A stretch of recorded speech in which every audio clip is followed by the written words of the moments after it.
Fala, padrinhos, sejam bem-vindos a mais um estudo do dia.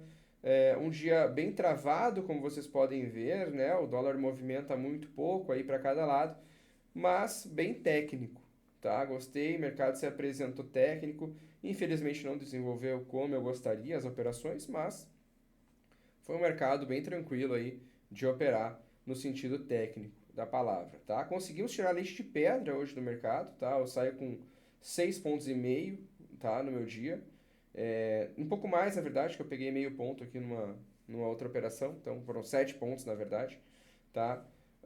Mas vou explicar para vocês aí o que eu enxerguei. Primeiro candle aqui, a gente tem uma forte absorção passiva na região do bola, forçaram bastante, não me lembro quem foi, mas forçaram muito aqui, foi absorvido e entra o fluxo vendedor, traz o dólar até a região do fechamento de gap, fechamento do dia anterior, tá? Aqui eu vejo um fluxo forte do vendedor aqui embaixo, mas está sendo absorvido. Então, primeiro sinal aí, uma absorção passiva em uma região importante, tá? Após isso, eu fico aguardando a entrada de quem? Do comprador, né? De uma entrada de fluxo de compra, tá? Isso realmente vem, acontece e eu faço uma compra no 95,5 para estopar na perda dessa região aqui, que já foi demonstrada aí pelo fluxo que era uma região relevante. Faço essa compra, sei que para me pagar a meta esse mercado tem que ganhar essa região do bola, mas também sabia que estava tendo muita absorção passiva aqui. Entra um fluxo de compra, me traz até a próxima região, que é a região do bola, e aqui, primeiramente, eu tomo uma decisão de pagar para ver o que acontece nesse primeiro movimento, né? Se tivesse uma absorção aqui, começasse a perder um pouco de volume, eu soltaria uma parcial, jogaria o meu preço médio aqui para baixo e e pagaria um pouco mais para ver, né? Teria que surfar um movimento maior aí para conseguir pegar a minha meta, tá? E é exatamente isso que acontece, tá, pessoal? Começam a segurar a região da máxima, aqui nesse candle não vai aparecer, porque é um candle de 5 minutos, mas tem uma briga aqui, tá? Eu opto por soltar uma parcial aqui no 4,5 e jogo meu preço médio aqui para baixo e falo, bom, agora para o dólar me pagar minha meta cheia, ele tem que chegar aqui, né, nessa região, né, que é a próxima região aí, onde eu tenho traçada aí, a região dos 5 ao 10 aqui, né. Falo para a turma, bom, vou tomar uma postura mais agressiva, vou ir fazendo a condução desse trade, né, o dólar rompe a máxima, entra um volume forte de compra, mas logo é absorvido e começa um fluxo de realização.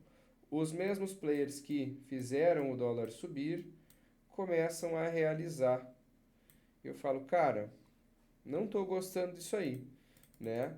Eu tenho que tomar uma decisão aqui. Ou eu pago, sigo pagando para ver, acreditando que ele vai me trazer aqui em cima e eu pego a meta cheia, ou eu protejo essa operação aqui abaixo da VWAP e tento aguentar um certo balanço aqui, né? Ou eu vou ser mais reativo e vou garantir o que eu já fiz, né? E é exatamente a última decisão que eu tomo, eu boto no bolso, tá? Eu aguardo um pouco ainda para ver se realmente vai entrar um fluxo de compra, mas quando eu percebo que o deslocamento de preço troca de mão, eu saio da operação. Garanto aqui meus 6,5 pontos nessa operação, tá? E continuo observando o mercado, tá? Dólar retorna aqui para a região do 94, 95, tem mais uma vez uma absorção passiva, dá um novo gatilho de compra aqui, tá? Esse eu não faço, eu aguardo um pouco aí quando eu fico com vontade de comprar, já sinto o dólar muito próximo do bola e aí já era a próxima região de briga, né? Porque a gente tinha aqui identificado que tínhamos, né? É muito importante a gente ter esse discernimento, tá? Das regiões. Eu tinha a região das mínimas, eu tinha a região do bola e agora eu tinha também aqui a máxima, muito perto, né? Muito próximo, né? Mas eu sabia que esse ponto poderia segurar, então eu resolvo não entrar no meio do caminho. E é uma ótima decisão, né? Porque, como podemos ver, ele vem, segura no bola e já entra fluxo de venda novamente, tá? Entra o vendedor, tem fluxo de venda aqui, baixo deslocamento de preço, tá? O vendedor, destaque para o BTG, tá? Que está com 9 mil contratos, mas ele chegou a vender 15 mil contratos aqui nessa região das mínimas, tá? Aqui eu faço uma compra, tá? Eu compro aqui muito bem, tá? Né? Próximo da região do 90. 90 foi aqui embaixo, tá? Perdão. Vendo no falso rompimento, compro no falso rompimento aqui. O mercado vem e faz o falso rompimento. Eu entro comprado aqui na região muito próxima do 90, né? O dólar fica balançando ainda aqui, tem uma briga e ele volta e me tira na proteção, tá? Após esse trade, pessoal, eu fico observando o mercado. O mercado segue muito travado, o vendedor dominando o spread do mercado, tá? Batendo com muito volume, muito fluxo de venda, o comprador deixando muito a desejar, mas absorvendo passivo. A atuação do comprador foi extremamente passiva em todos esses movimentos, tá? Extremamente passiva, e quando voltava, quando o dólar andava, realmente ele andava com realização do vendedor que já tinha vendido tanto na região e não conseguia perder, começava a soltar, né?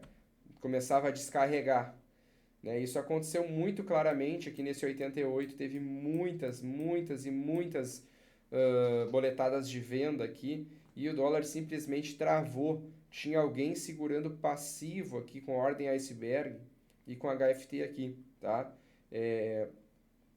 E, bom, basicamente o fluxo entrou de forma muito constante, não derrubou o dólar e eu falo, bom, eu vou entrar comprado de novo. Eu faço novamente a compra com stop extremamente curto, tá? Eu compro 89 para estopar aqui na perda do 88, ou seja, curtíssimo. Talvez o stop mais curto dos últimos meses aí, de uma operação que eu tenho entrado, tá? O dólar continua balançando, ele vem até o 91, volta a 88, vem até o 91, volta a 88, entra fluxo de venda, força 88, não perde, retorna, e eu fico preso dentro dessa acumulação. Até que chega uma hora, tá? Eu comprei, provavelmente foi nesse candle aqui, tá, turma? E eu fico preso aqui nessa congestão. Até que, cara, uma hora eu falo assim, olha, eu não aguento mais. O dólar vem até o 91, 92, entra novamente um fluxo de venda forte aqui. Eu falo, olha, pessoal, eu não vou arriscar. Eu quase, olha, foi uma trabalheira para conseguir esses 6,5 pontos, mercado extremamente curto, né? Então eu vou colocar o meu dinheiro no bolso. Eu saio com meio ponto aqui dessa operação.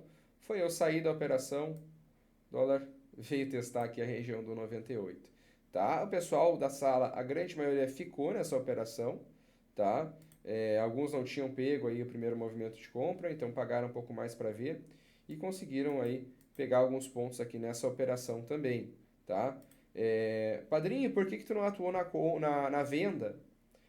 Bom, vamos lá. O mercado, apesar de o fluxo estar muito mais forte na venda, o que o mercado me mostrou? Primeiro ele veio, aqui eu estava numa operação comprada, então eu não tinha como virar a mão, não consigo, não sou um robô, né? Saio da operação, eu aguardo um pouco mais, observo o mercado, então o primeiro movimento de venda eu não pego por conta disso, e o mercado forma essa região para mim. Qualquer venda que eu fizesse, o meu stop teria que ser acima dessa máxima, tá bom? O mercado vem nessa região aqui do bola, segura aqui, depois disso ele já não segura mais no bola, ele começa a segurar no 96 aqui, 95, depois ele segura no 93, cada vez segurando mais embaixo, e eu sempre tendo que fazer uma venda para estopar aqui na máxima, ou seja, ele não voltava na região importante para mim fazer a operação, né? Nesse movimento eu estava esperando o quê? Que ele viesse testar essa máxima. Eu tinha ponto intermediário aqui, né, no bola, mas a minha preferência era que ele viesse na máxima. Para quê? Para mim ter um risco-retorno mais aceitável, né? Poderia vender aqui? Poderia. Mas o estoque estava mais caro e eu poderia tomar um calor nessa operação. Então eu falo, bom, eu vou aguardar, né? Aí quando ele retorna, eu penso, bom, se ele chegar no bola, eu posso fazer a venda. Ele vem até o 97 e daqui ele não passa. E aí o meu stop cada vez mais caro. Depois, novamente, ele vem até o 93. E assim ele foi fazendo. Ele foi caindo de escadinha, né? E aí fica realmente complicado. Dá para ver perfeitamente por aqui, ó, né? Pelo gráfico de 1 minuto. Os topos cada vez menores, e foi esse o motivo pelo qual eu acabei não atuando na venda, porque não chegava onde o mercado se apresentava pela última vez e não chegava lá. Então eu acabei optando por compras, porque estavam com stop menor, estavam mais evidentes ali e mais a oportunidade ela se apresentava de maneira mais clara.